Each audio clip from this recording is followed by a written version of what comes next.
Alors, suis-je à ma place sur cette terre? Qu'est-ce que je suis venue faire? Qu'est-ce qui bloque telle ou telle situation, telle ou telle relation? Pourquoi j'ai des schémas répétitifs dans mes relations, dans mon travail? Pourquoi j'attire toujours les mêmes choses? Euh, pour qu'est-ce qui sabote? Qu'est-ce que je fais qui sabote toutes les relations, tous les projets que j'ai?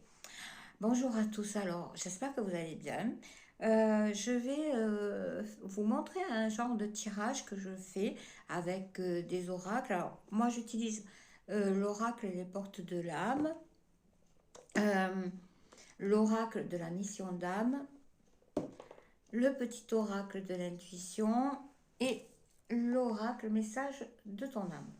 Alors, bien sûr, j'en utilise d'autres suivant qu'on avance dans les séances et tout ça pour approfondir. Mais là, on va plus précisément mettre en lumière euh, votre côté égo en lumière avec les qualités que vous avez, tout ce que vous avez qui peut vous aider à avancer. L'ego ombre, ce que vous avez caché au fond de vous qu'il faut travailler. On va voir aussi l'âme, les messages de l'âme, ce qui va montrer quelle est votre mission de vie, ce que vous êtes venu faire sur cette terre. Et ensuite, les aides que vous pouvez avoir sur le plan spirituel et tout ça. Voilà. Alors, je vais mettre en pause et je vais tourner la caméra et je vais vous montrer un petit exemple de tirage. Alors voilà, on va commencer par un tirage, donc du coup avec les portes de l'âme. Et on va commencer avec le tirage de la mission de vie. Alors, on va prendre une carte de Lego Lumière, ici. Alors, là, je vais travailler pour une personne que j'ai en soin. Bien sûr, comme le secret, il y a le secret professionnel, donc je ne parlerai pas d'elle, je ne dirai rien. Vous devez juste savoir que c'est une personne qui est très malade, qui n'arrive pas à se sortir de ses douleurs, même en ayant vu des médecins et tout. Personne ne trouve ce qu'elle a, voilà, et ses douleurs sont en continu. Donc je me concentre sur elle, voilà. Alors, hop. Ensuite, on va prendre une carte de l'ego ombre.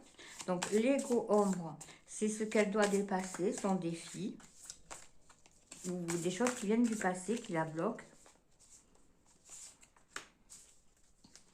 On va prendre deux cartes de l'âme. Alors la première, ça va être l'étape qu'elle a à franchir ou qu'elle a à intégrer pour sa mission de vie. Voilà. Et la deuxième, ça va être son moi profond, ce qu'elle a à exprimer dans sa mission. Et ensuite, la dernière carte, ce sera une carte d'aide.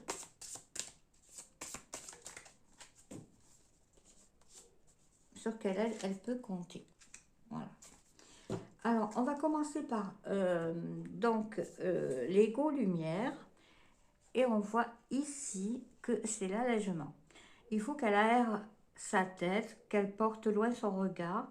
Donc, vous reliez à la lumière de votre profondeur.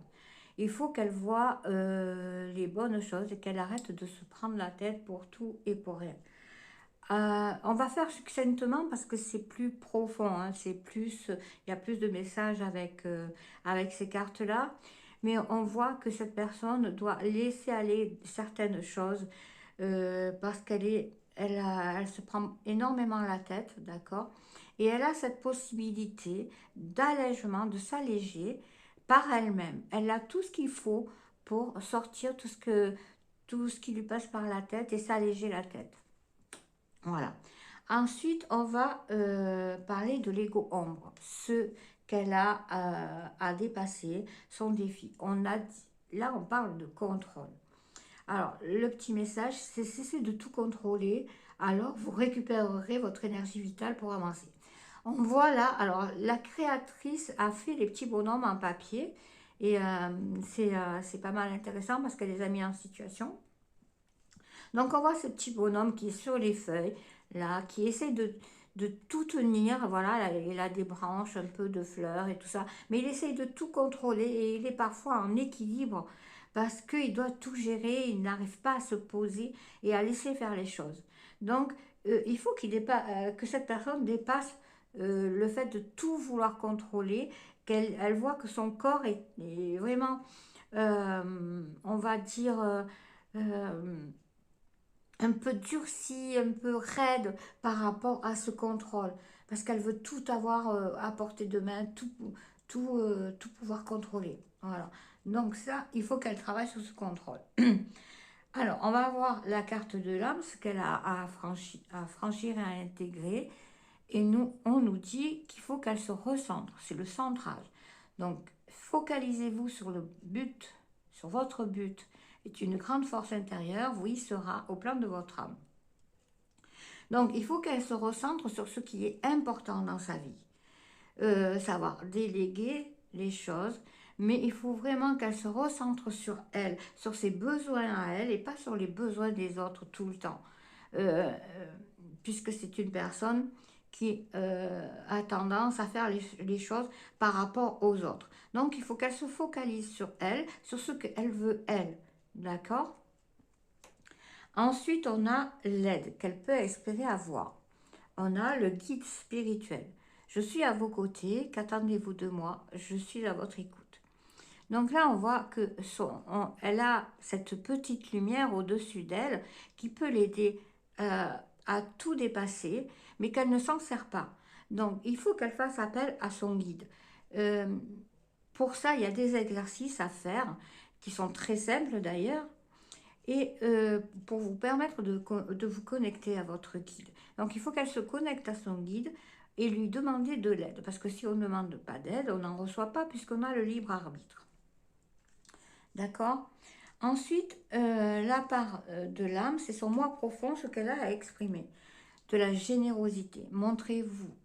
Vous montrez généreux ou généreuse, ouvre votre voie d'abondance et vous recevez plus que vous ne donnez. Donc c'est quelqu'un qui, euh, qui a peur, euh, qui a énormément peur des autres et elle se renferme sur elle-même. Alors, elle a bien sûr sa famille sur qui elle peut compter et tout ça, mais c'est quelqu'un qui a peur des autres parce qu'il lui est arrivé des choses, elle a été agressée et tout ça. Donc, elle a peur. Et elle a peur de donner, même si elle en a envie, elle a cette peur au fond d'elle.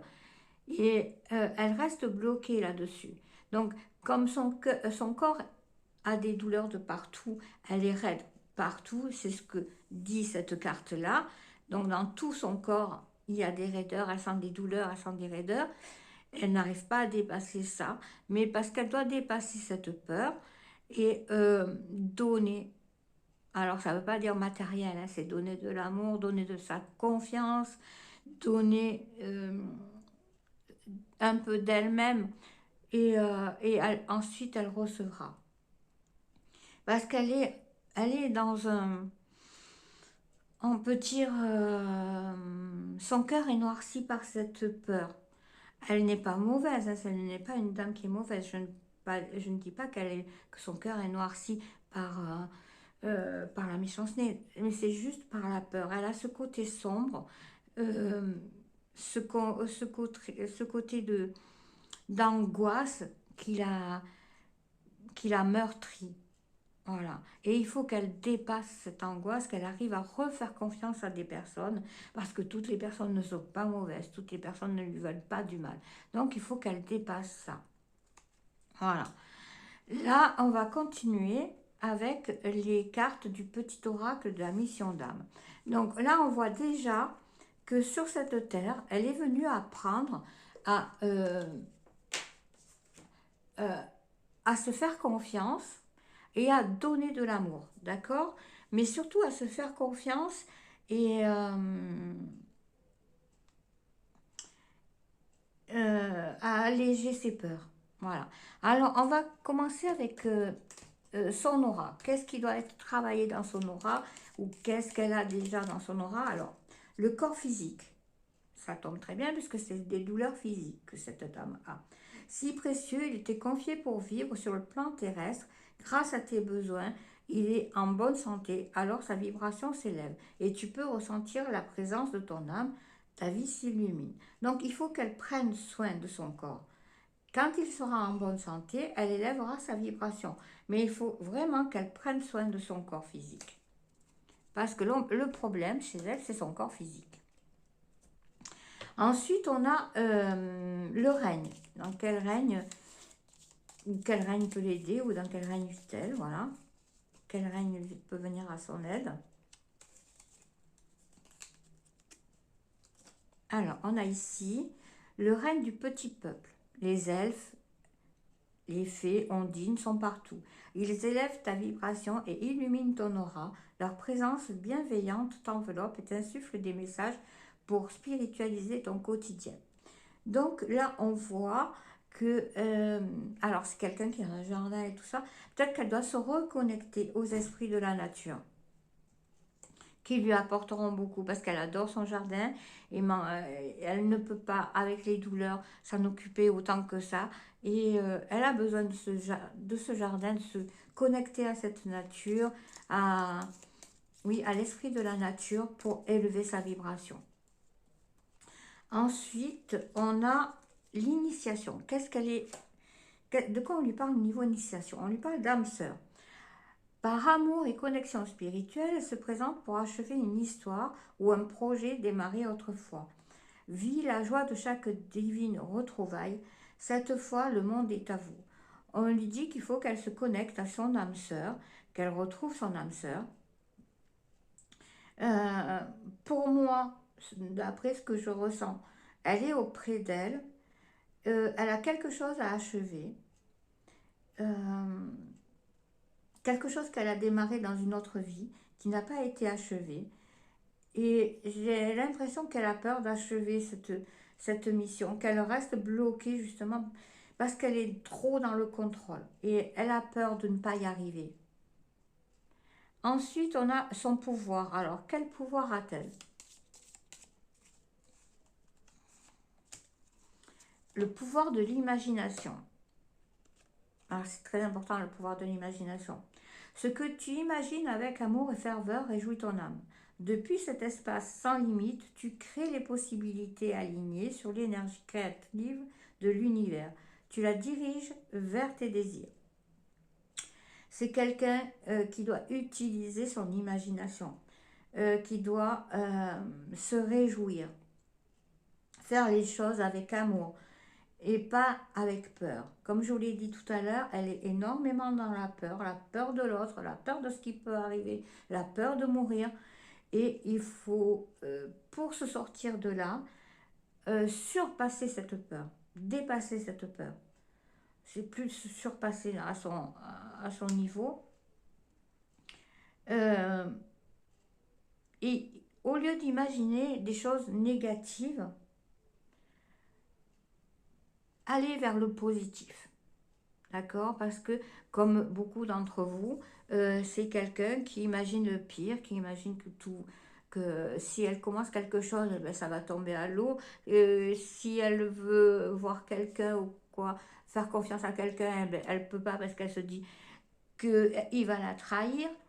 Donc, elle voit la chose du côté négatif, et là on lui dit qu'il faut qu'elle ait, dans son imagination, elle imagine le positif de la situation, ou des situations, d'accord? Qu'elle voie les choses de notre regard, on va dire. Alors, ici on parle de loi. Alors, la loi du pardon, j'aime bien cette loi, parce que c'est très important. Voilà. Alors, je le dis, parce que je le dis toujours, le pardon, ça ne veut pas dire accepter ce qu'on vous a fait. Ça veut dire pardonner, passer à autre chose. D'accord? Le pardon, il est pour vous libérer. D'accord? Pour lâcher prise sur une situation. Parce que les situations qui vous font du mal, c'est vous qui vous les créez. D'accord? On vous a fait du mal et vous restez sur cette histoire. Vous ne vous en libérez pas. Et elle continue à vous faire du mal. C'est la situation qui vous fait du mal, pas la personne, hein, parce que la personne, elle est passée à autre chose. Elle vous a fait du mal, elle est passée à autre chose, et c'est lui sorti de la tête. Hein. Mais vous restez bloqué dans cette situation. Du coup, vous n'arrivez pas à la dépasser et du coup, vous restez dans la douleur. Donc, le fait d'essayer de pardonner, même si parfois c'est dur, et je dis toujours, ça ne veut pas dire, et je le répète, ça ne veut pas dire accepter, mais vous passez à autre chose. Vous pardonnez pour vous. Voilà, pour votre cœur. Voilà. Alors, je vous lis le petit message, c'est: ton cœur se guérit, ta vie se libère, par la grâce du pardon. Affranchi des aléas de ton ego, ton âme retrouve alors la paix et attire les faveurs du ciel afin d'illuminer ta mission. Alors, c'est ce que je disais, hein. Pardonnez pour vous, pas pour l'autre. Alors, hop, ici. Ensuite, l'incarnation. Alors, qu'est-ce qu'elle est venue incarner sur cette terre? Voilà.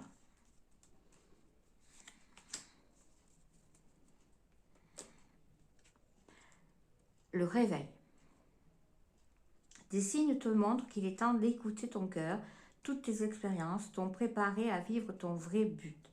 Agis et les moyens parfaits te seront donnés pour t'accomplir. C'est un éveil qu'elle est venue faire sur cette terre.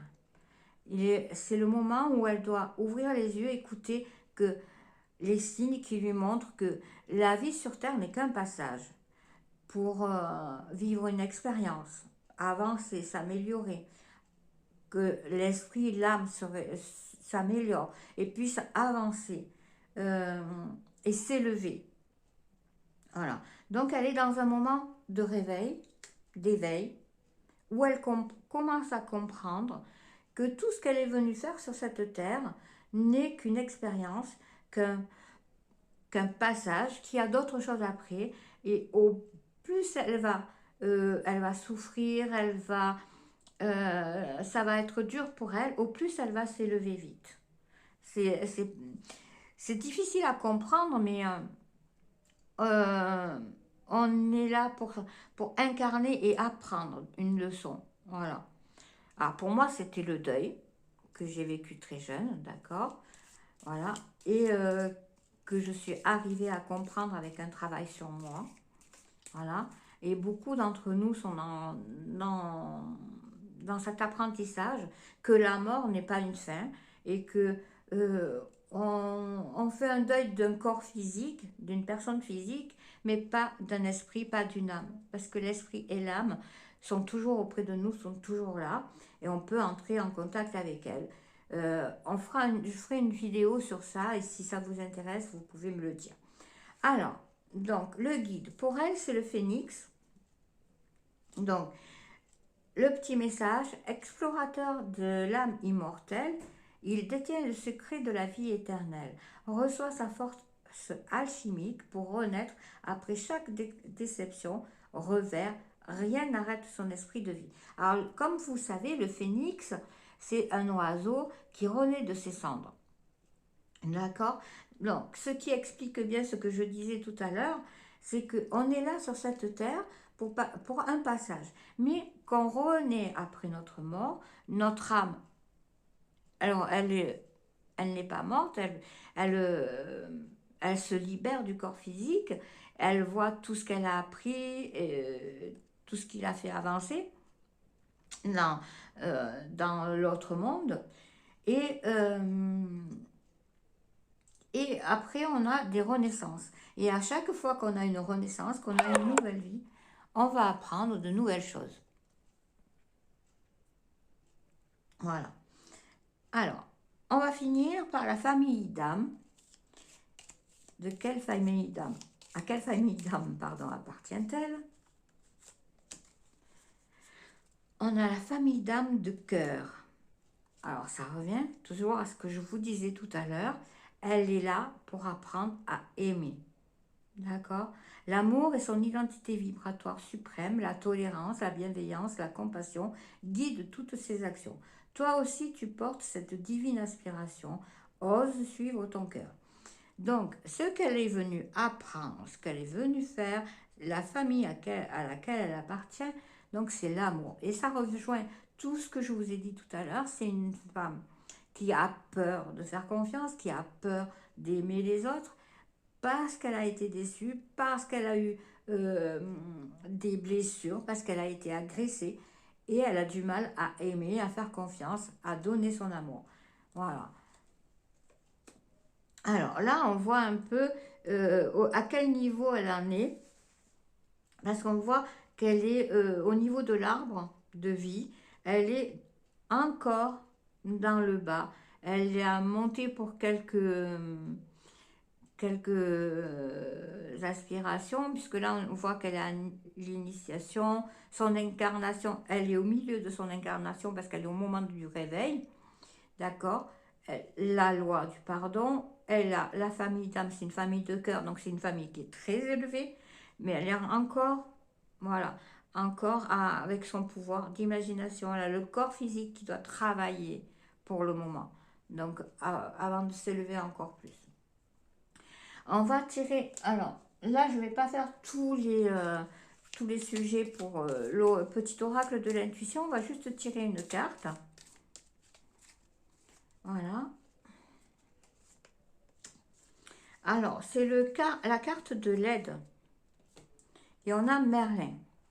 Aligné à ses pouvoirs de divination et à sa faculté de communiquer avec les animaux et les éléments, tes capacités se déploient pour une réalité magique. Donc, c'est ce que je disais, le petit peuple. Donc la nature, les animaux, c'est l'aide qu'elle peut avoir. Donc communiquer, se connecter à la nature, se connecter aux animaux. Et alors, elle va recevoir cette aide-là en, en demandant justement à la nature de l'aider. Je vais tirer une carte des messages de ton âme. Alors, bon, dans une consultation, on peut en tirer plusieurs. Hein. C'est suivant ce que votre âme vous dit. Ah, alors voilà. Faire une pause. Stop. Tout va trop vite autour de toi. Assieds-toi. Inspire. Expire. Offre-toi ce moment de calme et d'introspection.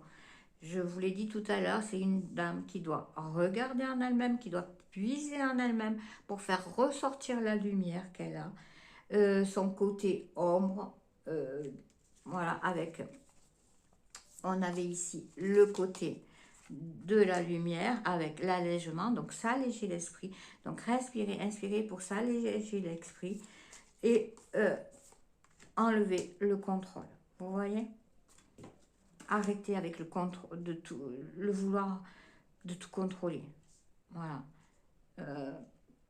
Vouloir avoir tout sous la main et tout est bloqué. C'est pour ça que son corps se raidit, qu'elle a tellement de douleur dans son corps, parce que tout est sous contrôle, tout est raide. Elle ne s'autorise pas à s'alléger, à respirer et à faire des pauses. Voilà. Alors, j'espère que ce petit tirage vous a plu. Donc, si vous souhaitez faire votre mission de vie, découvrir votre mission de vie, qu'on réponde aux questions que vous vous posez, vous pouvez toujours me contacter, donc soit par message, soit par téléphone. Alors, par téléphone, vous me laissez un petit message, hein, parce que je ne réponds pas quand je suis en consultation. Et on fera un tirage, on posera les questions, parce qu'on répondra à d'autres questions plus pertinentes, plus intimes. Et on fera un tirage qui dure beaucoup plus longtemps, parce que là, on a fait succès. Voilà. Alors, je vous embrasse tous, je vous souhaite une bonne journée, une douce nuit, ça dépend quand est-ce que vous regardez cette vidéo. Et puis, je vous dis à très bientôt, j'essaierai de faire d'autres tirages.